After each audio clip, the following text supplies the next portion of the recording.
Hello दोस्तों और स्वागत है आपका बिग डेटा सीरीज के चौथे लेक्चर में। और आज के लेक्चर में हम लोग बात करेंगे हडूप के कंपोनेंट्स के बारे में। हडूप का जो इकोसिस्टम है उसमें कौन कौन से कंपोनेंट्स आते हैं। तो चलिए आगे बढ़ते हैं। हम लोग कवर करेंगे आज के लेक्चर में हडूप की पाइपलाइन कि हडूप की पाइपलाइन बनती कैसे है, कौन कौन से स्टेप्स होते हैं और उन सारे स्टेप्स को हम लोग कौन से टूल्स या सॉल्यूशंस से सॉल्व कर सकते हैं। जैसे कि यहाँ पर कुछ टूल्स लिस्टेड हैं, स्कूप, फ्लूम, HDFS, HBase वगैरह वगैरह। हम इन सब के बारे में भी थोड़ा सा बात करेंगे आज। तो चलिए स्टार्ट करते हैं। सबसे पहले हम समझ लेते हैं कि हडूप की पाइपलाइन होती क्या है और इसमें कौन कौन से स्टेप्स इन्वॉल्व होते हैं। तो हडूप की जो पाइपलाइन होती है वो स्टार्ट होती है डेटा इंजेस्शन से। डेटा इंजेस्शन का मतलब होता है कि आप डेटा डाल रहे हो सिस्टम में, बेसिकली आप स्टोरेज के लिए भेज रहे हो डेटा अंदर हडूप के। तो वो स्टेप होता है डेटा इंजेस्शन। जब आपने डेटा भेजने का अपने सोल्यूशन इंप्लीमेंट कर दिया, उसके बाद अगला स्टेप होता है डेटा स्टोरेज, कि आप डेटा को रखना कहाँ पे चाहते हो, जो कि हमारा डेटा स्टोरेज वाला स्टेप हो जाता है। और एक बार आपका डेटा स्टोर हो गया, उसके बाद आप डेटा को प्रोसेस करोगे, क्लीनिंग करोगे, उस डेटा की सफाई करोगे। नल वगैरह हटाने हैं या कोई फालतू का कॉलम है वो ड्रॉप करना है। अगर आपके पास सोशल मीडिया ट्वीट आ रहे हैं तो उसमें हेल्पिंग वर्ड्स ड्रॉप करने हैं वगैरह वगैरह। उस टाइप के काम आप लोग डेटा प्रोसेसिंग में करेंगे। उसके बाद आप डेटा एनालिसिस करेंगे, जिसमें कि आप SQL क्वेरीज लिखेंगे, जिसमें आप एक्चुअली में जो आपका जो बिजनेस लॉजिक है जो आपको करना है एक्चुअली में, वो चीज़ आप डेटा एनालिसिस के पार्ट में करेंगे, जहां पर आप SQL क्वेरी लिखेंगे और उस SQL क्वेरी से आप अपना आउटपुट निकालेंगे प्रोसेस डेटा के ऊपर से। और एक बार आपका आउटपुट आ गया, फिर आप उस आउटपुट को विजुलाइज करेंगे किसी डेटा विजुलाइजेशन के टूल में। अलग अलग टूल होते हैं जिसमें आप रिपोर्ट बना सकते हैं। सपोज आपको बार ग्राफ बनाना है या पाई चार्ट बनाना है या आपको हिस्टोग्राम बनाना है या आपको स्कैटर प्लॉट बनाना है, तो वो सब चीज़ें पॉसिबल होती हैं डेटा विजुलाइजेशन के पार्ट में। तो ये हमारी डेटा हडूप की पाइपलाइन होती है, जहाँ पर इंजेस्शन होता है, स्टोरेज होता है, प्रोसेसिंग होता है, एनालिसिस होता है और विजुअलाइजेशन होता है। ये 5 स्टेप होते हैं। अब इन सारे के सारे स्टेप्स पे हमें 2 चीज़ें और लगानी पड़ती हैं। पहला है मॉनिटरिंग एंड मैनेजमेंट। ऑब्वियसली अगर इतनी कॉम्प्लेक्स आप पाइपलाइन बना रहे हो, तो आपको कोई टूल या सॉल्यूशन चाहिए होगा जो कि पूरी की पूरी मॉनिटरिंग कर सके कि हाँ भाई सब कुछ ठीक से चल रहा है या नहीं चल रहा है, और अगर नहीं चल रहा है तो क्या करना है। उसके लिए हमारा मॉनिटरिंग एंड मैनेजमेंट टूल्स आते हैं। और फिर हमें कुछ शेड्यूलिंग टूल्स भी यूज़ करने पड़ते हैं कि हमें इस पूरी की पूरी पाइपलाइन को अगर ऑटोमेट करना है कि ये अपने आप चले या एक सर्टेन टाइम पे चले, कि मैंने बोला कि रोज हर वीकेंड पे चलनी चाहिए या हर सोमवार को 7 बजे चलनी चाहिए। तो अगर वैसा मुझे कुछ करना है तो वो चीज़ मैं शेड्यूलिंग टूल के थ्रू इम्प्लीमेंट करूंगा। तो हम इन सारे के सारे स्टेप्स में कौन कौन से टूल्स यूज कर सकते हैं हडूप के अंदर, हम उसके बारे में आने वाली स्लाइड्स में बात करेंगे। तो सबसे पहले हम डेटा इंजेस्शन टूल्स के बारे में बात करते हैं। 3 सबसे पॉपुलर डेटा इंजेस्शन के टूल्स हैं, स्कूप, फ्लूम और काफका। तो सबसे पहले स्कूप के बारे में बात करते हैं। और मैं एक चीज़ और यहाँ पे क्लियर करना चाहूँगा कि हम लोग यहाँ पे बहुत ज़्यादा डिटेल में हर एक टूल के अंदर नहीं जा रहे हैं। हम सबसे पहले पूरा का पूरा इकोसिस्टम कवर कर रहे हैं कि इंजेस्ट के कौन से टूल्स हैं, प्रोसेसिंग के कौन से टूल्स हैं। तो हम इन सब टूल्स के बारे में थोड़ा-थोड़ा ओवरव्यू लेंगे, अभी ऊपर-ऊपर से समझेंगे, और फिर आने वाले लेक्चर्स में हम हर एक टूल के अंदर थोड़ा-सा अंदर डिटेल में जाएँगे और टूल्स अंदर से काम कैसे करते हैं, उसके बारे में समझेंगे। बट इस लेक्चर में हम लोग इन सारे के सारे जो हमारे कंपोनेंट हैं, इन सारे के सारे स्टेप्स में उन सारे कंपोनेंट्स को सिर्फ समझ लेते हैं कि वो है क्या। सबसे पहला है स्कूप। तो स्कूप आप तब यूज करोगे जब आपको डेटा को ट्रांसफर करना हो एक रिलेशनल डेटाबेस से हडूप के अंदर। रिलेशनल डेटाबेस आप समझ लो कोई भी डेटाबेस जिसमें टेबल और कॉलम होते हैं, उसको हम रिलेशनल डेटाबेस बोलते हैं। तो जैसे कोई ओरेकल का डेटाबेस हो गया या पोस्टग्रेस हो गया या माई सीक्वल हो गया। अगर मेरे को उस सारे डेटा को अगर मुझे मूव करना है हडूप के इकोसिस्टम में, तो मैं स्कूप को यूज कर सकता हूँ। दूसरा है फ्लूम। फ्लूम को मैं कब यूज करूंगा, जब मेरे पास स्ट्रीमिंग डेटा हो।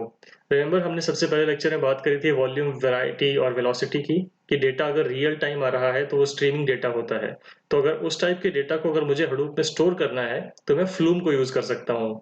सपोज किसी एप्लीकेशन के लॉग्स आ रहे हैं या सोशल मीडिया के ट्वीट्स आ रहे हैं या फेसबुक के कमेंट्स आ रहे हैं, तो ये बहुत जल्दी जल्दी आते हैं, राइट। तो बहुत फास्ट डेटा होता है। इस डेटा को अगर मुझे स्टोर करना है तो मैं फ्लूम को यूज कर सकता हूँ और डेटा मेरा HDFS में स्टोर हो जाएगा। तीसरा है काफका। काफका एक बहुत ही पॉपुलर ओपन सोर्स टूल है, जिसको को मैं again as a streaming injection engine की तरह यूज कर सकता हूँ कि अगर मुझे डेटा डालना है हडूप के अंदर तो मैं काफका को भी यूज कर सकता हूँ। और काफका एक्चुअली सिर्फ एक स्ट्रीमिंग इंजन नहीं है, इसको मैं एक मैसेजिंग सिस्टम की तरह भी यूज कर सकता हूँ कि मेरे पास एक प्रोड्यूसर एप्लीकेशन है, मेरे पास एक कंज्यूमर एप्लीकेशन है, और अगर ये दो एप्लीकेशन आपस में बात करना चाहती हैं उसके लिए भी काफका को मैं यूज कर सकता हूँ। और अगर आपको वो नहीं करना है, अगर आपको सिर्फ स्ट्रीमिंग सॉल्यूशन की तरह काफका को यूज करना है, वो भी पॉसिबल है। तो ये तीन हमारे हो गए इंजेक्शन के टूल्स। अब हम बात कर लेते हैं स्टोरेज के टूल्स की। तो स्टोरेज में दो पॉपुलर टूल्स हैं, HDFS और HBase। HDFS के बारे में हम लोग पहले भी बात कर चुके हैं काफी ज्यादा पिछले दोनों लेक्चर्स में, तो मैं बस एक बार उसको दोबारा रिपीट कर देता हूँ कि HDFS एक प्राइमरी डेटा स्टोरेज होता है, ये डिस्ट्रीब्यूटेड होता है, बहुत फास्ट होता है, और ये डेटा की कॉपी बना देता है, तो आपका डेटा रेजिलियंसी भी बढ़ जाता है। HBase की अगर मैं बात करूं तो HBase जो है ये HDFS के ऊपर ही रन करता है, HDFS को एज अ बेस मान के उसके ऊपर ये सोल्यूशन बना हुआ है। और HBase जो है वो basically non relational distributed database है। रिमेंबर मैंने आपको बताया कि रिलेशनल डेटाबेस वो होता है जिसमें टेबल और कॉलम होते हैं, नॉन रिलेशनल डेटाबेस वो होता है जिसमें टेबल और कॉलम नहीं होते हैं। उसमें डेटा आपका अनस्ट्रक्चर्ड तरीके से स्टोर किया जाता है। जैसे कि आपने अगर MongoDB का नाम सुना हो, वो एक नॉन रिलेशनल डेटाबेस है। अगर आपने DynamoDB का नाम सुना हो, वो एक नॉन रिलेशनल डेटाबेस है। अगर आपने Cassandra का नाम सुना हो, वो भी एक नॉन रिलेशनल डेटाबेस है। तो वो सारे, तो ये HBase भी एक नॉन रिलेशनल टाइप का डेटाबेस है, और इसकी कैपेसिटी, इसकी जो ताकत है वो बहुत ही ज़्यादा पावरफुल होती है। इसमें आप बहुत ही बड़ी-बड़ी टेबल स्टोर कर सकते हो, उस टेबल में बिलियंस ऑफ रोज हो सकती हैं और मिलियंस ऑफ कॉलम्स हो सकते हैं। तो यू कैन इमेजिन, आप सोच सकते हैं कि कितना ज़्यादा बड़ा स्केल पे डेटा को स्टोर और प्रोसेस कर सकता है। तो ये हमारे हो गए डेटा स्टोरेज टूल्स, जिसमें हमने बात करी HDFS की और HBase की। अगला पार्ट हम बात करते हैं, तीसरा हमारा पार्ट था डेटा प्रोसेसिंग का। तो डेटा प्रोसेसिंग में जो सबसे तीन मोस्ट पॉपुलर जो टूल हैं वो है MapReduce, स्पार्क और इग्नाइट। अगेन MapReduce के बारे में हम लोग थोड़ा बहुत हम पिछले लेक्चर्स में भी बात कर चुके हैं, तो मैं बस उसको दोबारा रिपीट कर देता हूँ कि अगर आपको डिस्ट्रीब्यूटेड पैरेलल प्रोसेसिंग करनी है तो आप MapReduce को यूज कर सकते हो एज अ सॉफ्टवेयर फ्रेमवर्क। दूसरा है स्पार्क। स्पार्क जो है बहुत ही ज़्यादा पॉपुलर टूल है बिग डेटा और मशीन लर्निंग के एरिया में। और स्पार्क जो है ये आपको डिस्ट्रीब्यूटेड डेटा प्रोसेसिंग की पावर प्रोवाइड करता है, साथ में ये कुछ लाइब्रेरीज ऐसी भी देता है जिससे कि आप मशीन लर्निंग भी कर सकते हो स्पार्क के थ्रू। और ये MapReduce से बहुत फास्ट होता है, कम से कम 50 गुना ज़्यादा तेज होता है ये MapReduce से। तीसरा है इग्नाइट। इग्नाइट एक बहुत ही एडवांस टूल है, मैं यहाँ पे इसको मेंशन कर रहा हूँ ताकि आपको इस टूल के बारे में पता हो, जब आप किसी से डिस्कस करो तो आपको ये नाम सुना हुआ होना चाहिए। इग्नाइट बहुत ही एडवांस्ड यूज केसेस में यूज किया जाता है, जहाँ पर मेरे पास बहुत ही ज़्यादा हैवी मेरे को डिस्ट्रीब्यूटेड कंप्यूटिंग करनी है, बहुत ज़्यादा बड़ा डेटा है मेरे पास, पेटाबाइट्स में डेटा आ रहा है, और मुझे इन सब कुछ बहुत तेज़ी से इन मेमोरी प्रोसेस करना है, डिस्ट्रीब्यूटेड फैशन में करना है। तो ये इवन स्पार्क और MapReduce से भी कहीं ज़्यादा एडवांस्ड टूल है इग्नाइट, जिसको आप यूज़ कर सकते हो डेटा प्रोसेसिंग के लिए। तो डेटा प्रोसेसिंग में हमारे हो गए MapReduce, स्पार्क और इग्नाइट। चलिए आगे बढ़ते हैं। अगला है डेटा एनालिसिस। डेटा एनालिसिस में जो सबसे ज़्यादा पॉपुलर हैं वो है हाइव, पिग और इम्पाला। एनालिसिस की बात कर रहे हैं तो हमें बेसिकली SQL क्वेरी रन करनी है। SQL क्वेरी का हमको एक एडिटर या इंटरफेस चाहिए, हम उसके बारे में बात कर रहे हैं। हाइव सबसे ज़्यादा पॉपुलर है इस मामले में। ये कह सकते हो कि आप किसी भी कंपनी में जाके अगर आप इम्प्लीमेंट करोगे हडूप का सोल्यूशन, तो जनरली आप देखोगे हाइव को यूज़ कर रहे होंगे वहाँ पर SQL एडिटिंग के लिए। तो ये एक SQL एडिटर है अगर मैं बहुत ही बेसिक टर्म्स में बात करूं तो, और आप इसको यूज कर सकते हो उस डेटा को प्रोसेस करने के लिए जो कि MapReduce के थ्रू प्रोसेस किया हुआ है। और आप इसमें बेसिक अपनी बड़ी-बड़ी OLAP क्वेरीज लिख सकते हो, रीड राइट वगैरह वगैरह आप इसके थ्रू कर सकते हो, और आप वही SQL सिंटैक्स यूज करोगे जो कि जिसके आप फेमिलियर हो, आपको ऑलरेडी आता होगा। पिग की बात करें तो पिग थोड़ा सा ज़्यादा एडवांस्ड है हाइव से, और अगर मेरे पास बहुत ही बड़ा डेटा सेट है और मुझे बहुत ही सिंपल तरीके से उसमें एनालिसिस करना है, जो डेटा प्रोसेस किया हो MapReduce के थ्रू, तो उस केस में भी मैं पिग को यूज़ कर सकता हूँ। अगेन यहाँ पे कंफ्यूजन की कोई बात नहीं है कि आप सोचे कि मैं हाइव को कब यूज़ करूँगा, मैं पिग को यूज़ कब करूँगा, और इम्पाला इवन एक स्टेप आगे है उससे, तो आप उसकी टेंशन मत लीजिए। हम इसके डिफरेंशिएशंस के बारे में आने वाले स्लाइड्स में, आने वाले लेक्चर्स में हम बात करेंगे डिटेल में। बट यहाँ पर ये समझ लीजिए कि हाइव गो टू टूल है आपका, सबसे सिंपल और सबसे पहला टूल है। हाइव से आपका काम नहीं चल रहा है, आपको और ज़्यादा स्मार्टनेस की ज़रूरत है, तो आप पिग को यूज़ कर सकते हैं। और अगर आप कुछ बहुत ही बड़ा कर रहे हैं, जिसमें आप पेटाबाइट का डेटा है, आपको मिलीसेकंड्स में डेटा सारा प्रोसेस करना है, बहुत ही बड़ी-बड़ी एसक्यूएल क्वेरीज़ रन करनी है, राइट? सो आपको बहुत ही ज़्यादा हेवी वर्कलोड को डील करना है, तो आप इम्पाला को यूज़ कर सकते हैं, जो बहुत ही ज़्यादा हाई परफॉर्मेंस देता है और लो लेटेंसी देता है। लो लेटेंसी मतलब जल्दी के जल्दी आपका डेटा को प्रोसेस कर सकता है। तो आप समझ सकते हैं हाइव बेसिक काम के लिए, normal day to day job के लिए, पिग थोड़ा सा एडवांस्ड यूजर और Impala super advance use cases के लिए यूज कर सकते हो। तो ये हमारे हो गए डेटा एनालिसिस टूल्स। अब हम बात करते हैं डेटा विजुअलाइजेशन टूल्स की। तो इसमें हमारे 3 टूल्स हैं अगेन, ह्यू, अंबारी और टैबलू। ह्यू बहुत पॉपुलर टूल है हडूप के एरिया में, हडूप की कम्युनिटी में, ओपन सोर्स है। और जब आप इसको इंस्टॉल करोगे तो आपको बेसिकली ब्राउजर में एक विंडो मिल जाएगी, जहां पर आप ग्राफ क्रिएट कर सकते हो, रिपोर्ट्स क्रिएट कर सकते हो, सुंदर डैशबोर्ड बना सकते हो।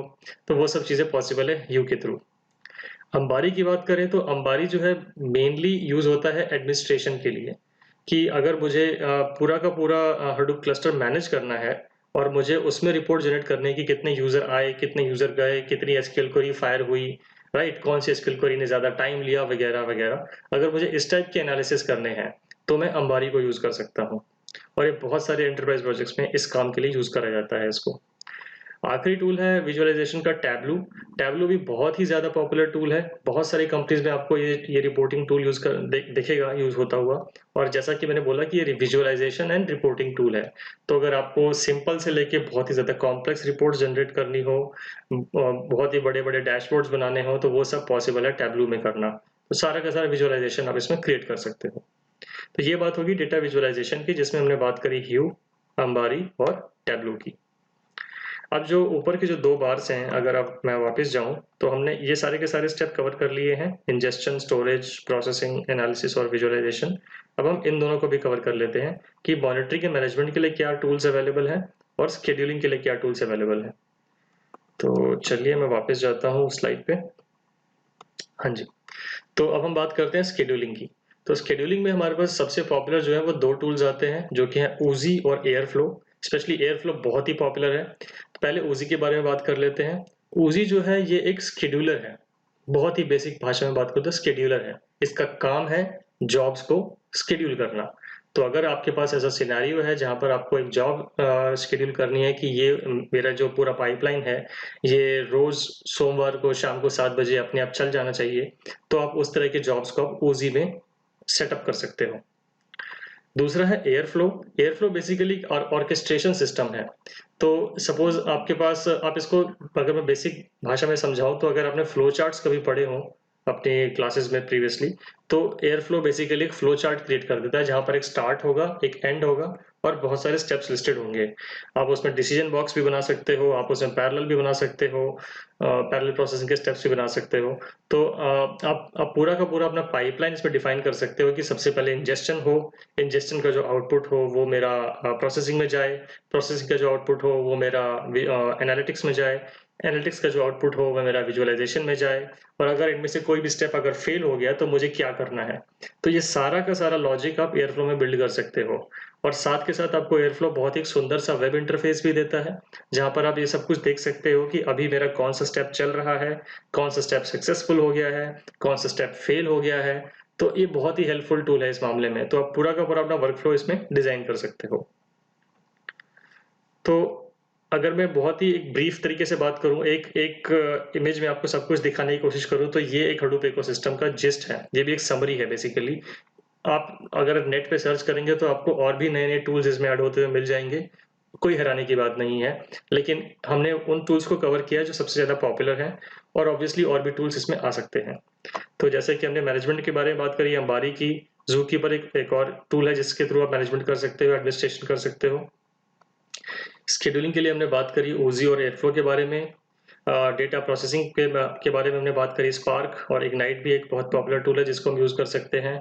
स्ट्रीमिंग, अगर स्ट्रीमिंग डेटा है तो आप काफका यूज़ कर सकते हो। एसक्यूएल अगर आपको रन करनी है हडूप के ऊपर तो आप हाइव यूज़ कर सकते हो, इम्पाला यूज़ कर सकते हो। अगर नो एसक्यूएल डेटा आ रहा है तो आप एचबेस यूज़ कर सकते हो। अगर आपको डेटा पाइपिंग करनी है, बेसिकली अगर स्ट्रीमिंग डेटा आ रहा है, मूव करना है डेटा बेसिकली आपको, तो फ्लूम या स्कूप में से यूज़ कर सकते हो। अगर आपको मशीन लर्निंग करनी है, जैसा कि मैंने बताया, आप अपाचे स्पार्क MLlib करके लाइब्रेरी आती है स्पार्क की स्पेसिफिक, जिसको आप यूज़ कर सकते हो। और अगर आपको नॉर्मल स्क्रिप्टिंग करनी है तो आप पिग भी यूज़ कर सकते हो। यान के बारे में हमने पिछले लेक्चर में बात करी थी कि आपको रिसोर्स मैनेजमेंट करना हो तो आप यान इसमें मिलेगा आपको, और स्टोरेज के लिए आप HDFS में यूज़ कर सकते हो।